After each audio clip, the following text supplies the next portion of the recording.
My name is Nikki, aka the Dragon Queen, and today I'm here with my Royalty Readathon wrap-up.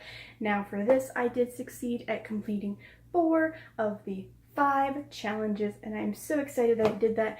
Granted, 4 of the 5 were audiobooks. Go me! The first book I finished was Matilda by Roald Dahl. I gave this book 5 out of 5 stars. It fit the category. Purple is the color of royalty. Read a book with purple on the cover. Now, the book version that I picked, which I would have posted here, did have purple on the cover, so it fit. Now, this book is pretty spot on from the movie. I've watched the movie in the past, as I've said in my Roald Dahl video here, one of these places. So I loved the movie, and this is the first time I've actually read/listened to the book, and I absolutely adored it. It was spot on to what the movie was, from what I remember, and I just want to go and watch the movie again, honestly and truly. Then I finished 3 Dark Crowns by Kendar Blake. I gave this book 3.5 or 4 stars, depending on Goodreads says 4, but it's really 3.5. This one fits a book with a crown on the cover. Now, the reason why I gave this book 3.5 stars is because while I thoroughly enjoyed the story I gave a 4. I did not enjoy the speech patterns that were in the book. The book is very formal, it's very proper, but it's unnatural to listen to on audiobook. If you read this book, I think you should probably read it in paperback and not on audio, only because, in my personal opinion, it pulled me out of the story a lot when the characters were saying, "I do not mind," versus "I don't mind."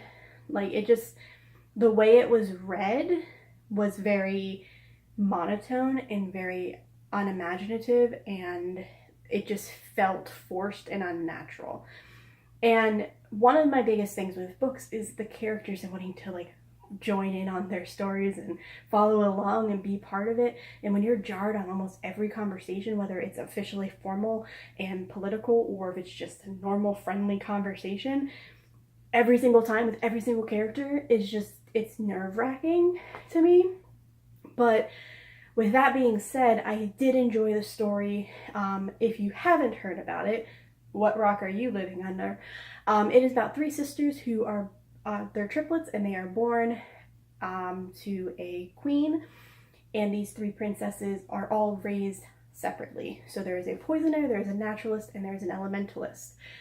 The sisters will be raised on their own to strengthen up their gift until they are 16, and then at 16 they have 1 year to kill the other 2 sisters. Whoever is the remaining sister becomes the queen.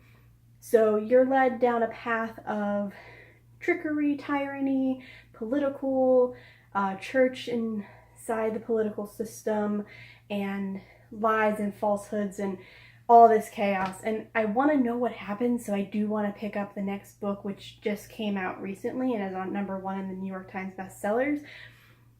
But I'm kind of hoping that they fixed that portion, but I doubt it. So we'll see. I might read the physical book for the next one instead of the audiobook, and then it won't be so bad. If I do that, I will let you know somewhere eventually that I read it and what I thought. The next story that I listened to was Wonder Woman Warbringer by Leah Bardugo. I read this for a book with a secret or hidden royal heritage. As you know, Wonder Woman's mother is the queen, and the rest of the world doesn't know. So this follows Wonder Woman before she was Wonder Woman, and she was just Diana, and she saves a girl, and shit hits the fan. So she has to go on her first quest to make sure that she can save not only her own island, but the entire world. And it was really fun to watch Wonder Woman learn things and be on this journey to try to protect people, trying to fight with what's right for her island and what's right for her morals. And it was also interesting to hear her interact with humans, like normal people, especially since she does that same thing that Captain America does, where they don't understand references to things because they've been literally stuck on an island for their entire life, or in Captain America's Frozen. So when she hears phrases or terminology, she doesn't know what it means because she's only either seen it in books technically, or she just never knew that phrase. For example, there's one where somebody screams shotgun and she dives and covers like, where's the shotgun? So things like that. And a lot of them were really funny, and she was just so blunt and so feminist. It was perfect. Honestly, it was fantastic to hear some of the comebacks she had, and I just wish I had a little bit of her. She just has so much guts to just say what she wants to say and just tell it how it is. And a lot of men in the book are like, I don't know what to do about this whole situation. You're gorgeous, but I don't know what to do. And then finally, I read The Magician's King by Lev Grossman. I gave this book 3 out of 5 stars, and this was for a book with some title of royalty in the title, so king, queen, princess, prince. Honestly, I have the same qualms I had with this book with the previous book. The one nice thing is in this book, they did expound upon Julia, which one of my biggest complaints in book 1 was that Julia was just kind of hit or miss. So in this one, you actually learn more about Julia and how she became as powerful as she is.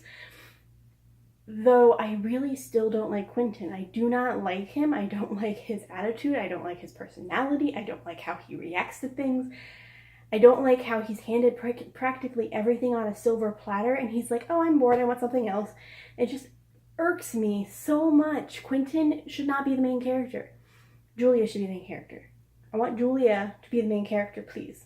Please, Lev Grossman. I know you already wrote them, but please, I want Julia. Just Julia. Nobody else, just Julia. I mean, she's weird too, but just Julia. If it wasn't for Julia, I would have put the book down because I can't stand Quentin at all. It's okay.